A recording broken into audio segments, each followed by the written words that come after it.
여러분 욕을 좀 하시나요?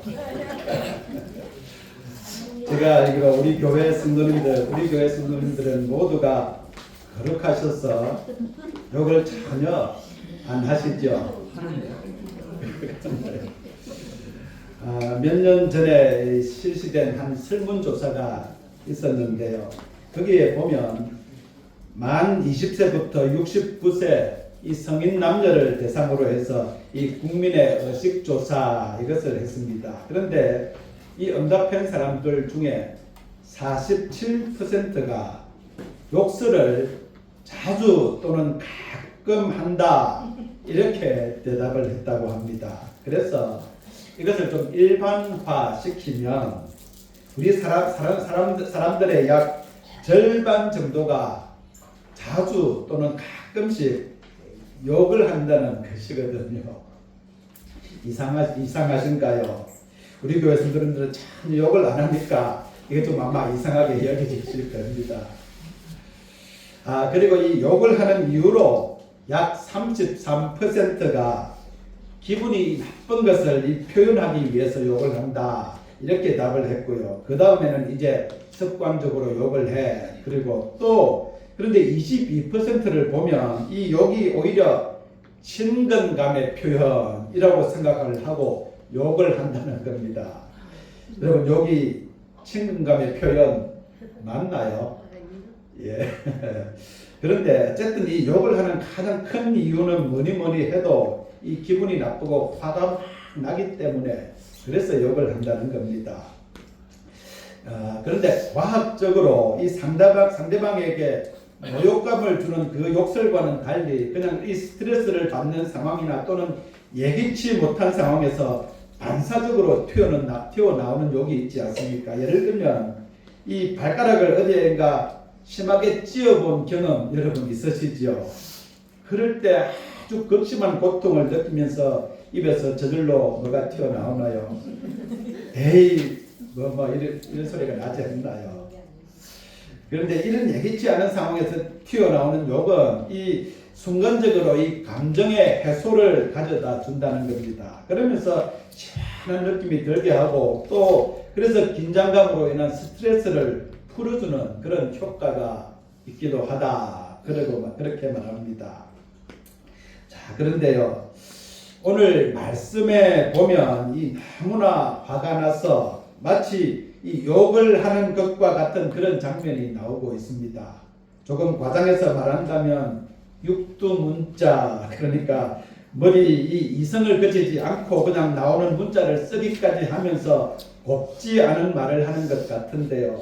그런데 그것도 누가 그렇게 하는가 하면 저 너무나도 위대한 사도 바울이 그렇게 하고 있다는 겁니다.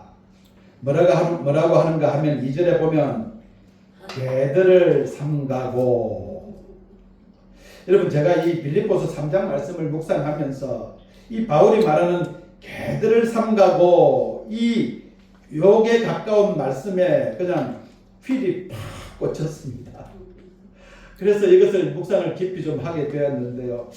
바울이 이 이야기를 하면서 스트레스가 좀 풀리면서 기분이 좋아졌을까 이런 생각이 드는데요. 오늘은 제가 개 이야기를 좀 하려고 합니다. 이런 바울이 이 개 같은 자들을 조심하라 그러는데요. 그냥 평범한 말이 아닙니다. 사람을 개 취급하는 것이거든요. 그래서 사람 같지 않는 사람이 있다 그런 말을 지금 하면서 그들을 조심해야 된다 이 말을 하고 있습니다. 그런데 여러분 이 개가 어떤가요? 여러분 왜 이 개가 그냥 나쁜 의미로 사용이 되고 있을까요? 우리 주로 개가 들어가는 말이 그렇지 않습니까? 개 같은 상황이다 그러고요. 개같이 맞았다 그러고 개보다 못하다 뽕날에 개 맞듯 하다. 여러분 이렇게 말을 하는데요. 만약에 지금 이 시대에 우리가 사는 이 시대에 사도 바울이 만약에 이런 말을 했다면 어쩌면 이 동물 애호가로부터 엄청난 비난을 받으면서 이 동물 학대죄 그걸로 고발을 당하기까지도 하지 않았을까 그런 생각도 들기는 합니다. 지금 저희 집에 이 아들 친구가 한 주간만 봐달라 그러고 해서 데리고 온 개가 있는데요. 제가 찍은 사진을 하나 가지고 왔는데 한번 보실까요? 예쁘지 않습니까? 여러분, 이처럼 요즘 개가 얼마나 예쁘고 사랑스러운지 마치 자식처럼 여기게 되거든요. 제 여자 조카가 키우는 강아지가 있었는데요. 그 조카가 그 강아지에게 저를 뭐라고 부르는가 하면 할아버지 이렇게 부르는 겁니다. 여러분, 제가 언제 강아지의 할아버지가 되었는지 모르겠는데요. 졸지에 제가 강아지의 할아버지가 되어버렸습니다. 진짜 이 손자의 할아버지가 되어야 하는데 말입니다. 그런데 이 성경에서는 개라는 의미가 대개가 부정적인 의미로 사용이 되고 있습니다. 이 구약과 신약에서 공이 이 경멸스럽거나 부정함을 표현할 때 쓰였습니다. 말하자면 오늘날처럼 이 사랑받는 애완동물로 여기지 않았다는 거지요. 다른 동물을 잡아먹는 포식자로 여겼고요. 그러면서 이 풀려난 개가 길거리를 돌아다니면서 아무에게나 덤벼드는 싸나운 짐승으로 여겼던 겁니다. 그래서 이 개는 도덕적으로 부정하거나 불결한 행동을 보이는 그런 사람들을 묘사하는데 종종 사용되었는데요. 오늘 말씀에 나오는 것처럼 이 경멸적인 의미, 욕설의 의미로 사용이 되었던 겁니다. 그래서 우리가 욕을 할 때 가끔 이런 말을 많이 쓰지 않나요? 개 같은 이러거든요. 그런데 오늘 저 위대한 사도 바울이 그 말을 쓰고 있는 겁니다. 누구를 향해서 개 이렇게 부르는가 하면 이 유대주의를 따르면서 이방인으로서 예수님을 믿은 사람들에게 유대인처럼 살도록 강요하는 이 거짓 교사, 거짓 일꾼, 거짓 지도자들을 향해서 저들을 개 이렇게 부르는 겁니다. 그런데 사도 바울뿐 아니라 우리 예수님께서도 이 개라는 말을 사용을 하셨습니다. 산상수훈이 나오는 이 마태복음 7장 6절에 보면 예수님께서 이렇게 말씀하셨는데요. 거룩한 것을 개에게 주지 말며.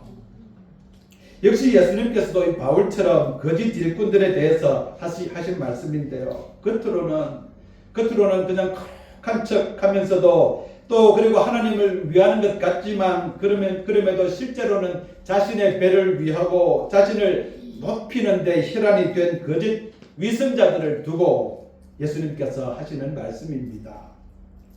바울은 이런 거짓된 선생 일꾼들에 대해서 18절에서 그리스도의 십자가의 원수다 이렇게 말을 합니다. 너무나 그런 모습이 안타까워서 그래서 눈물을 흘리면서 말을 한다 이러면서 그리스도의 십자가의 원수로 살아가는 사람이 많이 있다 그렇게 이야기를 하고 있습니다. 그러면서 이 원수들이 어떻게 하는가 하는 것을 19절에서 이야기를 하고 있는데요.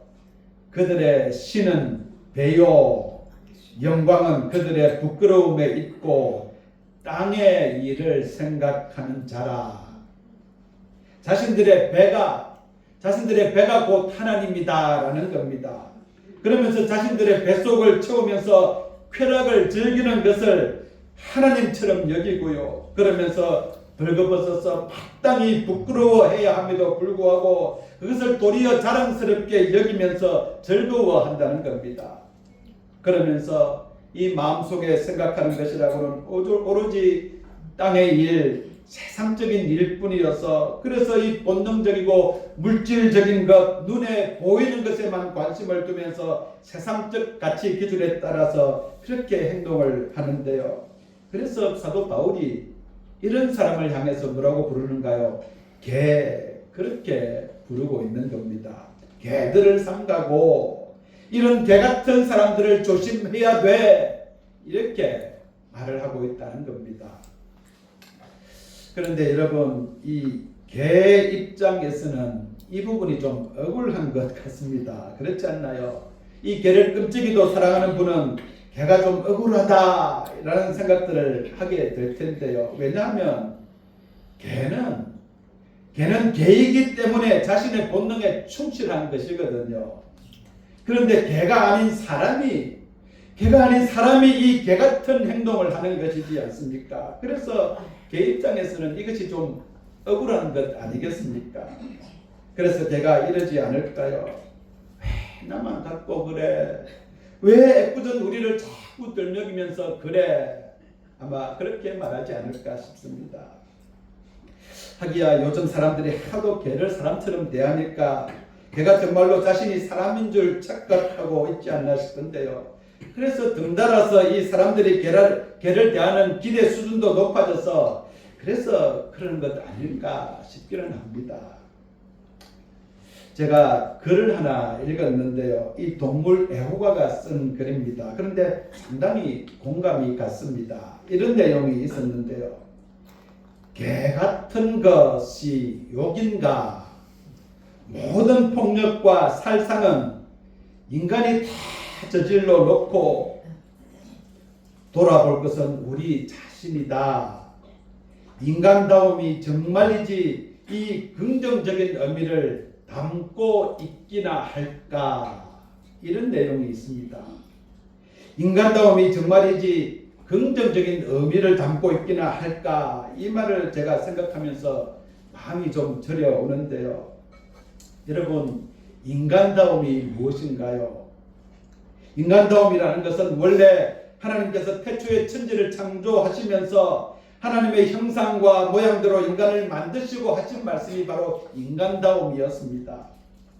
창세기 1장 31절에 보면 하나님이 지으신 그 모든 것을 보시고 감탄하면서 이렇게 말씀하셨습니다. 심히 좋았더라. 여러분, 이것이 원래 인간답다라는 말의 의미입니다.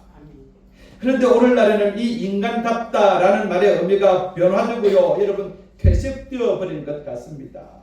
폭력을 행하고요. 살상을 자행하고 그러면서 자신들의 배만 위하고 그러면서도 부끄러움과 수치를 모르고요. 그러면서 오히려 그것을 자연스럽게 여기면서 떠벌리는 그런 타락한 인간들을 향해서 인간답다 이렇게 말해야 하는 그런 시대가 되어버린 것은 아닌지 싶은 겁니다.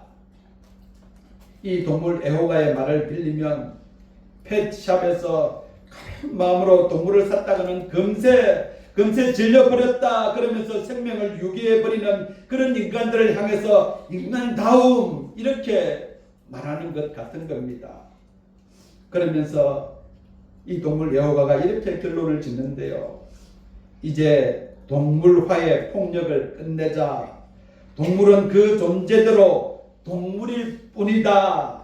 그들은 그들답게 살고 있다. 라고 하면서 마지막에 이런 말을 덧붙이고 있습니다. 이거 참 마음이 아픈 내용인데요. 그래서 나는 개다운 세상이 더 좋다. 지금 인간이 가진 탐욕의 원리대로 돌아가는 인간다운 세상보다는 이렇게 말을 하는 겁니다. 여러분, 바울이 2절에서 이야기하고 있는 내용이 이 개에 대한 차별적인 내용이 아닙니다.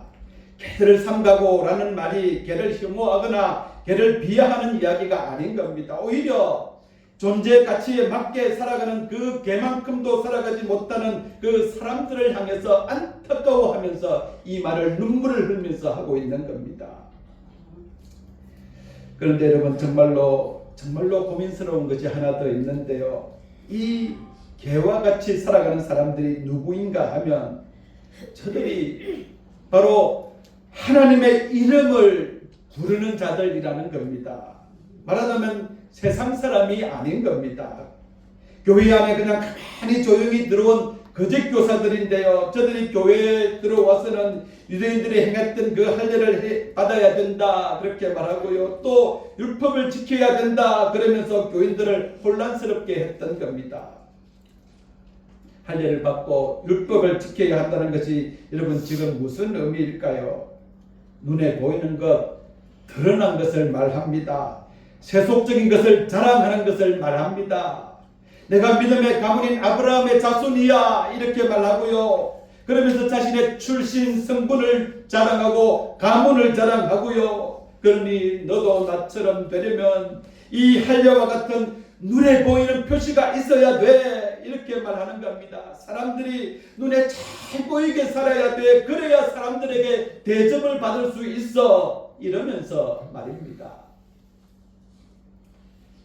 그런데 이런 모습 속에서 저들이 진정으로 주님을 사랑하고 주님의 뜻을 생각하면서 그를 그렇게 행할 마음이 없는 겁니다. 주님을 기쁘시게 할 그런 마음이 그 속에 없다는 겁니다.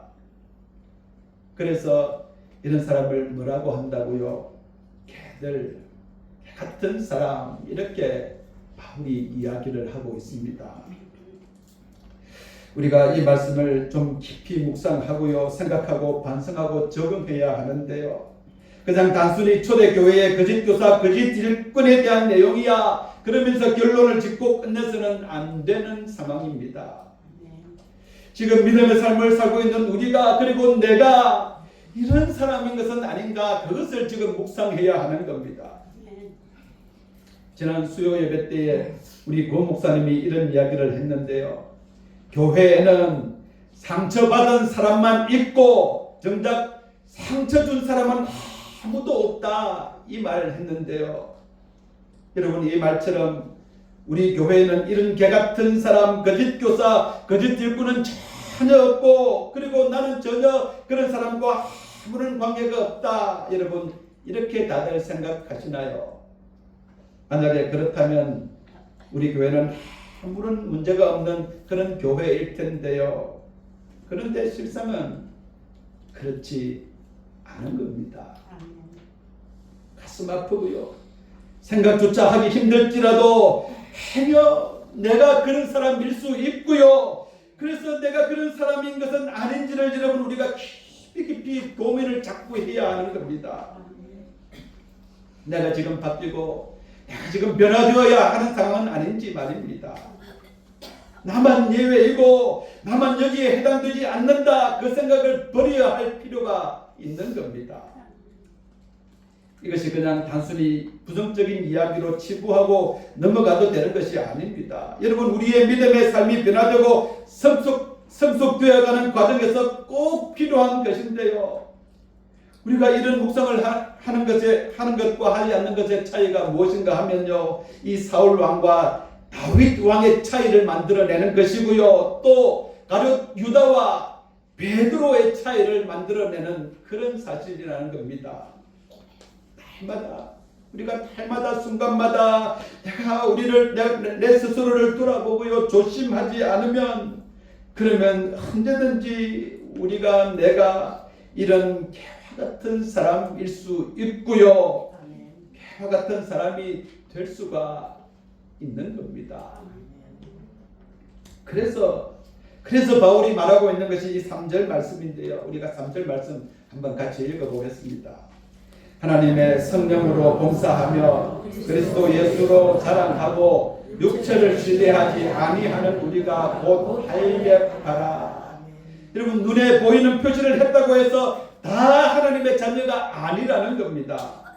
하나님의 성령으로 봉사하고 이렇게 말씀하는데요. 여기 봉사하고라는 말은 예배를 드린다는 말입니다. 그러니까 말하자면 내가 그냥 성경을 팔에 끼고 교회를 다닌다는 표시를 낸다고 해서 그래서 다 하나님의 자녀가 아니라는 말이거든요. 성령님의 인도하심에 따라 성령님의 의해서 이끌리심을 받아서 그래서 예배를 드리면서 봉사하고 섬겨야 한다, 이렇게 말하고 있는 겁니다. 그리스도 예수로 자랑하고 육체를 신뢰하지 아니하는 우리라고 하는데요. 자신의 행위를 자랑하는 것이 아니라 오직 예수 그리스도만 자랑하면서 모든 만족과 소망이 그리스도를 통해서 나오는 것, 그것임을 깊이 깨달아야 한다, 지금 이 말을 하고 있는 것입니다. 자신이 지금까지 교회를 어떻게 섬겨왔고 또 어떻게 희생했고 어떻게 봉사한 것, 그것을 자랑할 것이 아니라는 겁니다. 이런 본질이 아닌 껍데기에 불과한 것, 보이는 것, 드러나는 것을 신뢰하면서 자랑하지 않고 오직 예수 그리스도만을 자랑으로 삼는 사람, 그 사람이 진정한 할례를 받은 사람, 말하자면 진정한 하나님의 자녀야. 바울이 이렇게 이야기를 하고 있습니다. 여러분 어떠신가요? 여러분 어떻게 믿음의 삶을 살고 계시고 어떻게 주님 앞에 예배를 드리고 계십니까? 여러분이 드리는 예배 가운데 진정한 성령님의 이끄심이 있으신가요? 성령님께서 지금 예배를 드리는 여러분 마음 가운데 감격과 감동을 주고 계신 것입니까? 그러신 줄 믿습니다. 여러분 우리가 그런 예배 드려야 합니다. 여러분은 또 무엇을 자랑하고 있으신가요? 여러분의 믿음의 삶 가운데 자랑이 무엇입니까? 여러분 오직 예수 그리스도만이 자랑이 되어야 합니다. 다시 말씀드리는데요, 오직 예수 그리스도만이 우리의 자랑이 되어야 하는 겁니다. 여러분 믿으시죠? 그러셔야 합니다. 모든 것 다 내려놓으셔야 합니다. 오직 예수 그리스도 외에 자랑으로 여기는 것이 있다면 그것 다 내려놓아야 하는 겁니다. 바울이 그랬지 않습니까? 세속적인 것들을 자랑하는 사람들을 향해서 오늘 본문 4절부터 6절에 보면 자신의 자랑거리를 구체적으로 쭉 나열하고 있습니다. 무슨 말인가 하면 바울이 이렇게 말하는 겁니다. 내가 이런 사람이야 왜 이래? 그 말을 하는 겁니다. 그리고 하는 말이 7절인데요. 우리 7절도 같이 한번 읽겠습니다. 그러나 무엇이든지 내게 유익하는 것을 내가 그리스도를 위하여 다 해로 여기거니와 지금까지 자신에게 유익했던 이 모든 것들을 이제는 그리스도를 위해서 오히려 해로운 것으로 여기게 되었다. 이런 고백을 하고 있습니다. 그것 자랑할 것 못되고 오히려 주님 앞에 장애물이 될 뿐이야. 이런 고백하고 있는 겁니다. 그래서 하는 고백이 8절과 9절인데요. 또한 내가 모든 것을 해로 여기면 내 주 그리스도 예수를 아는 지식이 가장 고상하기 때문이라. 내가 그를 위하여 모든 것을 잃어버리고 배설물로 여기면 그리스도를 얻고 그 안에서 발견되려 함이니. 그리스도를 아는 지식이, 그리스도 예수를 아는 지식이 세상 어떤 것과도 비교할 수 없이 높고 존귀하고 고상한 것이기에 그래서 상대적으로 생각하기에 따른 모든 것들이 다 의미가 없어져서 이런 말을 하는 겁니다. 그래서 그것들 다 뱃설물, 그러니까 쓰레기처럼 여기게 되었다. 지금 그 고백을 하고 있는 것입니다. 그래서 바울이 오직 간절히 원하는 것을 10절과 10절에 보면 나오는데요. 그리스도를 아는 것 내가 원해. 그리고요 그리스도의 부활의 능력을 아는 것, 그것을 이야기하고요. 인간적인 영광이 아닌 오히려 그리스도의 고난에 동참하는 것, 그것을 원한다고 고백합니다. 살려고 발버둥 치는 것이 아니라 오히려 그리스도의 죽으심을 본받는 것 하기를 원해. 이러고요. 그러면서 이를 통해 결국은 그것이 부활에 이르는 것이다. 이런 고백을 오늘 말씀에서 하고 있습니다. 여러분 얼마나 고귀한 소망인가요? 여러분 이것이 진정한 부활신앙입니다. 여러분 이것이 진정으로 우리 주님의 백성, 주님의 자녀인 그리스도인의 인간다움입니다. 개 같은 사람이 아닌 진정한 인간다운 사람의 모습이 바로 이것입니다. 13절과 14절에 보면 바울이 또 위대한 고백을 하고 있는데요. 한번 13절, 14절 같이 읽겠습니다. 형제들아 나는 아직 내가 작은 줄로 여기지 아니하고 오직 한 일 즉 뒤에 있는 것을 잊어버리고 앞에 있는 것을 잡으려고 격대를 향하여 그리스도 예수 안에서 하나님이 위에서 부르신 부름의 상을 위하여 달려가라. 여러분 이 사도 바울의 이 고백은 바울이 다메섹 도상에서 회심한 지 최소 20년이 지난 다음에 하는 고백입니다. 그가 얼마나 교회를 위해서 죽을 고생 다 하면서 고통과 고난 속에 살았고요. 그러면서 얼마나 많은 교회를 세웠는지 모릅니다. 그리고 지금 바울은 이 빌립보서 편지를 쓰는 것도 감옥 안에서 쓰고 있는 것이거든요. 그래서 바울이 이쯤 했으면 이제는 내가 한 만큼 다 했다 이렇게 말할 법도 한데요. 여러분, 그런데 바울은 그렇게 말하지 않는 겁니다.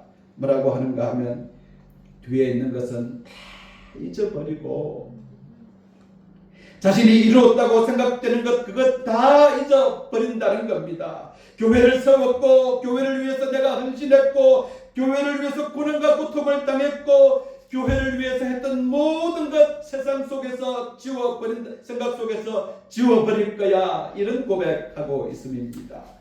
그리고 나는 표대를 향하여 달려갈 뿐이다 그럽니다. 마치 이 달리기 경주를 하는 사람처럼 그냥 앞에 있는 것 그 표대 목표만 바라보면서 부르심의 상을 향해서 기대하면서 힘차게 내가 계속 달려갈 뿐이다 이런 고백하고 있습니다. 여러분, 참으로 위대한 바울의 모습인데요.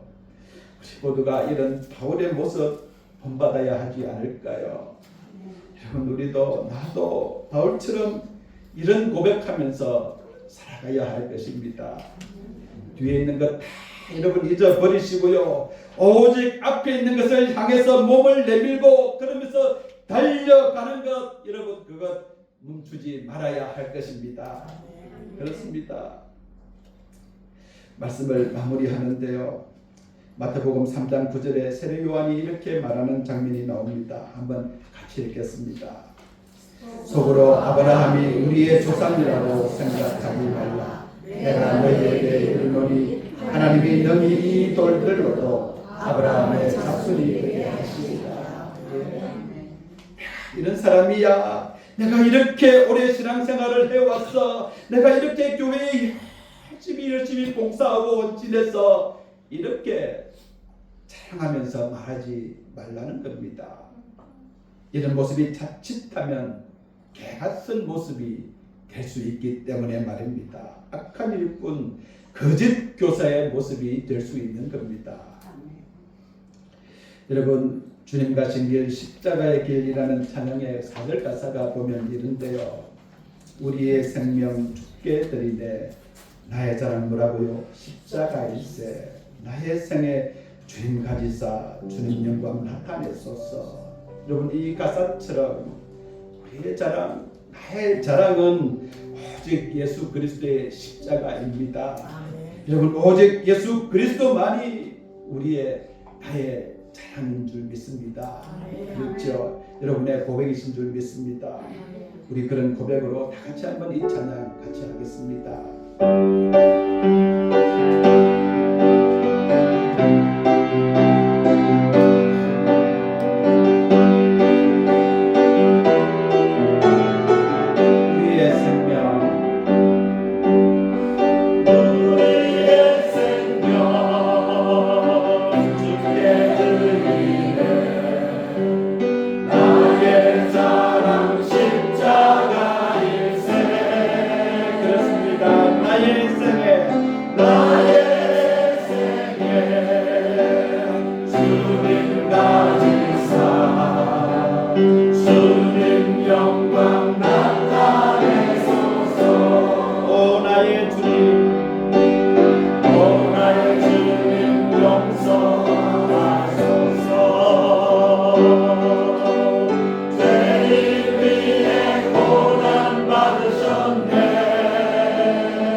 우리의 자랑 오직 십자가인 줄 믿습니다. 기도하겠습니다. 주님, 그렇습니다. 우리의 자랑 오직 예수 그리스도이십니다. 누가 그 예수 그리스도만을 자랑으로 삼고 믿음으로 나아가는 저희들이 다 되게 하여 주시옵소서. 예수님 이름으로 간절히 기도드립니다. 아멘.